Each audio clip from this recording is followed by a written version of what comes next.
Hi అండి, welcome to VJ saris collections. అందరూ ఎలా ఉన్నారు? నేనైతే బాగున్నానండి.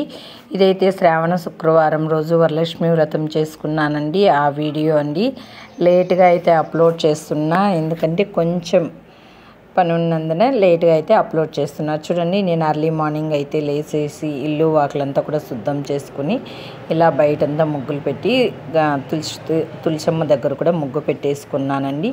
మాకైతే ఇట్లా వర్షం పడుతూ ఉంది. అర్లీ మార్నింగ్ 5కి అయితే వర్షం అండి, ఫుల్ వర్షం పడింది మాకైతే. ఫస్ట్ అయితే తులసమ్మ దగ్గర అయితే దీపం పెట్టేసుకున్నాను. తులసమ్మ దగ్గర దీపం పెట్టి అమ్మవారితో అయితే ఆశీర్వాదం తీసేసుకున్న తర్వాత అయితే ఇంకా వాకిట్లో అయితే దీపాలు పెట్టుకున్నా, అక్కడ కూడా దీపాలు వెలిగించేసుకుంటున్నా. ఇక్కడ దీపాలు వెలిగించిన తర్వాత అయితే ఇంకా లోపలైతే అమ్మవారి దగ్గరికి అయితే వెళ్తున్నానండి. నేనైతే ఇలా సింపుల్గా అయితే అమ్మవారిని అయితే ఇలా పూజించుకున్నానండి.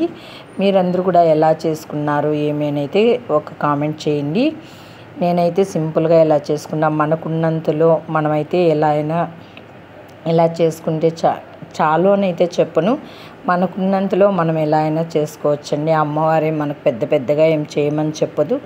శక్తి కొలది భక్తి అన్నట్టుగా నేనైతే నా శక్తి కొలది ఇలా అయితే చేసుకున్నానండి. అమ్మవారికి అయితే పూజ అయితే అమ్మవారికి పండగ రోజు అంత పసుపు కుంకుమ గాజులు ఒక చీర జాకెట్ ఏదో ఒకటి అలా అమ్మవారికి సమర్పించుకుంటే చాలండి. అమ్మవారు ఏమి పెద్ద పట్టు చీరలు ఏమి అడగదు. కొందరైతే దిగులు పడుతున్నారు, వరలక్ష్మి వ్రతం అంటే చాలా డబ్బులు కావాలి, డబ్బులున్న వాళ్ళే చేయాలి అనేసి కూడా అనుకుంటున్నారు. అలా ఏం లేదండి, మనకున్నంతలో మనమైతే చేసుకోవచ్చు. నేనైతే చూడండి ఇలా చేసుకున్నాను. అమ్మవారికి అయితే పూజ అయితే నేనైతే ఇంటికైతే ఐవర్ని అయితే పిలవనండి. ఐవర్ అయితే రారు కదా, మనకు అందరూ ఇప్పుడు పిలుచుకునే స్తోమతుండే వాళ్ళైతే పిలుచుకోవచ్చు. నేనైతే ఐవర్ని అయితే పిలుచుకోలేదు. నేనైతే ఫోన్లోనే యూట్యూబ్లో అప్లోడ్ చేయింటారండి ఐవర్లు అయితే వరలక్ష్మి వ్రతం విధానము వాళ్ళు చెప్తూ ఉంటారు, ఎలా చేయాలి ఏమేని ఆ పద్ధతి ప్రకారం వాళ్ళు చెప్తూ ఉంటారు. ఫోన్ పక్కన పెట్టుకుని అయితే నేను ఎప్పుడు కూడా ఒక 3-4 ఇయర్స్ ముందైతే నేను వరలక్ష్మి కథ బుక్ చదువుకొని చేసుకునేదాన్ని. ఇప్పుడైతే అలా లేదండి. ఇప్పుడు 4 ఇయర్స్ నుంచి మనకి యూట్యూబ్లో అప్లోడ్ చేసింది చూసిన తర్వాత దాన్ని బట్టి మనం ఫాలో అయిపోతాం. ఎందుకంటే మనకు అన్నీ కూడా అంత కరెక్ట్గా తెలియదు కదా. అక్కడ ఐవోర్ అయితే నీట్గా మంత్రాలు చెప్తూ ఉంటారు. మన ఎదురుగుండా ఐవోర్ ఉన్నట్టే అనిపిస్తుందండి మన ఫీలింగ్ అయితే. నాకైతే చాలా బాగా నచ్చింది. ఎవరైనా కూడా అలా చేసుకోవాలంటే ఒక్కసారి యూట్యూబ్లో వెళ్ళి చూడండి. చాలా ఈజీగా కూడా ఉంటుంది, బాగా కూడా ఉంటుంది. మనకు తెలియకుండా లేనిపోని అంటే చిన్న మిస్టేకులు చేస్తున్నాం, అలా కాకుండా అలా అయితే పెట్టుకొని చేసుకోండి, చాలా బాగుంటుంది. ఫస్ట్ అయితే గణపతికి పూజ చేసుకుంటున్నా. గణపతి పూజ అయిన తర్వాత గణపతి కింద ఉన్న బియ్యాన్ని అయితే మనం ఐవోర్కి దానం ఇచ్చుకోవాలంట. ముందైతే నాకు తెలియదు, ఇప్పుడైతే నేను కూడా ఐవోర్కే దానం ఇచ్చుకునేస్తానండి. ఈవినింగ్ అయితే నేను తిరుపతి గంగమ్మ టెంపుల్కి అయితే వెళ్తాను, అక్కడైతే ఇచ్చేస్తానండి ఆ బియ్యాన్ని అయితే. ఇంకైతే గణపతి పూజ అయిన తర్వాత అయితే మళ్ళీ అయితే కలశం పెట్టుకోవాలండి. ఇప్పుడైతే నేను కలశం పెట్టేసుకుంటున్నా. అన్నీ కూడా మనకి 1 by 1 కరెక్ట్గా ఐవోర్ చెప్తూనే ఉంటాడు. దాన్ని చెప్పేదాన్ని బట్టి మనం చేసేసుకోవడమే అండి, చాలా బాగుంటుంది. నేనైతే అమ్మవారికి ఒబ్బట్లు, ఉద్దివడ, శనగలు, పెసరపప్పు, పులిహోర అయితే చేసుకున్నానండి. పిండి వంటలు అయితే అవి చేసి పెట్టాను. మురుకులు, ఇంకా రవ్వుంట్లు, కజ్జాయిలు, చలివిడి కూడా చేసి పెట్టానండి. ఇంతే అండి, 9 వస్తువులు అయితే చేసి పెట్టాను. నా శక్తి అయితే అంతే నేను చేసుకున్నాను. ఎవరి శక్తి కొలిది వాళ్ళండి. అన్నీ అమ్మవారు అయితే ఇదే చేసి పెట్టాలని అయితే అన్నదు. మన అమ్మవారికి ఇష్టమైంది ఏదో చేసి పెట్టాలి అని అయితే చేసి పెట్టాను. నేనైతే చూడండి ఇలా అయితే చేసుకున్నాను. మీరు ఎలా చేసుకున్నారు ఏమనేది కూడా కామెంట్ బాక్స్లో కామెంట్ చేయండి. ఇలా అన్నీ కూడా ఐవోర్ చెప్తూ ఉంటాడండి, ఇలా మనం చేసుకోవడమే. నేనైతే ఎవరిని కూడా పిలవలేదండి, బంధువులు కూడా ఎవరు రారు, అందరూ వాళ్ళ ఇళ్ళలో వాళ్ళకి పండుగలు ఉంటాయి కదా, అందుకోసం ఎవరిని కూడా పిలవలేదు. ఇంకా మా అమ్మ వాళ్ళు అయితే వచ్చేవారు ఎప్పుడు కూడా, ఈ ఇయర్ అయితే కొంచెం రారు అన్నారు. సరే అనుకున్నాను. మా పాపోళ్ళు అయితే హాస్టల్లో ఉంటారు, వాళ్ళిద్దరూ కూడా లేదు. ఇంకా సరే నేనే చేసుకుంటున్నామండి, నేను మా ఆయన మా బాబు అయితే. ఉన్నామంతే. ఇంకా లాస్ట్లో అయితే వచ్చారండి. మా అమ్మ వచ్చింది, మా చెల్లెలు వచ్చింది, మా చెల్లెలు వాళ్ళ ఆడపడుచు కూడా వచ్చిందండి. వాళ్ళు ఫారిన్లో ఉంటారు. అనుకోకుండా సర్ప్రైజ్ ఇవ్వడానికని అయితే వచ్చారు వాళ్ళైతే. వాళ్ళు రావడం కూడా నాకు చాలా హ్యాపీ అనిపించింది. అయితే వాళ్ళది ఫొటోస్ కానీ వీడియోస్ కానీ ఏది కూడా తీసుకోలేకపోయాను. అలా అయింది. ఇంకైతే చూడండి, నేనైతే పూజ అయితే ఇలా చేసుకుంటున్నా.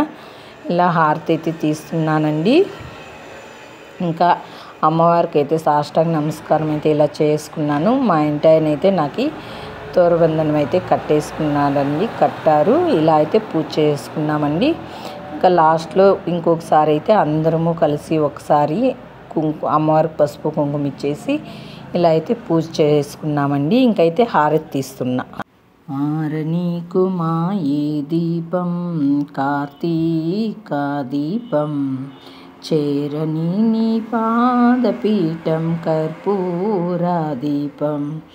ఆరనీకు మా ఈ దీపం కార్తీక దీపం, చేరని నీ పాదపీఠం కర్పూర దీపం. ఇదే సుమా నా కుంకుమ తిలకం, ఇదే సుమా నా మంగళసూత్రం. ఆరనీకు మా ఈ దీపం కార్తీక దీపం, చేరని నీ పాదపీఠం కర్పూర దీపం. ఇంటిలోన నా పాపరూపన గోరంత దీపం, కంటికెదురుగా కనబడు వేళల కొండంత దీపం. నా మనస్సులో వెలుగే దీపం, నా మనుగడ నడిపే దీపం. ఆరనీకు మా ఈ దీపం కార్తీక దీపం, చేరని నీ పాదపీఠం కర్పూర దీపం. ఆకాశాన ఆమని దీపాలే ముత్తైదువులుంచారు, ఈ కోనేట్లో ఈ చిరుదివ్వెల చూసి చుక్కలనుకుంటారో. ఏమైనా ఏదైనా కోవెలలో ఉండే దేవికి పట్టిన హారతులే. ఆరనీకు మా ఈ దీపం కార్తీక దీపం, చేరని నీ పాదపీఠం కర్పూర దీపం. చేరని నీ పాదపీఠం నా ప్రాణదీపం, నా నోచిన నోములు పండునని ఈ ఆనంద దీపం. నా దాచిన కోర్కెలు నిండునని ఈ ఆశా దీపం. నా నోచిన నోములు పండునని ఈ ఆనంద దీపం. నా దాచిన కోర్కెలు నిండునని ఈ ఆశా దీపం. ఎచటైనా ఎప్పుడైనా నే కొలిచే కళ్యాణ దీపం, నే కొలిచే నా ప్రాణదీపం. ఆరనీకు మా ఈ దీపం కార్తీక దీపం, చేరని నీ పాదపీఠం కర్పూర దీపం. చేరని నీ పాదపీఠం నా ప్రాణదీపం, చేరని నీ పాదపీఠం నా ప్రాణదీపం. ఇలా అయితే పూజ అయితే చేసుకున్నాను. మీరందరూ కూడా ఎలా చేసుకున్నారు ఏమైనా అయితే కామెంట్ బాక్స్లో కామెంట్ చేయండి. నాకైతే పాటలు రావు. ఇంకా అమ్మవారి దగ్గర అయితే ఒక పాట అయితే పాడుకున్నాను. ఇలా అయితే ఇంక అందరికీ కూడా తీర్థప్రసాదాలు ఇచ్చేసి మా ఇంటి ఆయనకైతే కాళ్ళకు మొక్కేసుకున్నాను. మా అమ్మ అయితే లాస్ట్లో వచ్చిందన్నాను కదండి, మా అమ్మ అయితే ఫోటో పిక్ ఇలా జరుపుకున్నానండి వరలక్ష్మి వ్రతం.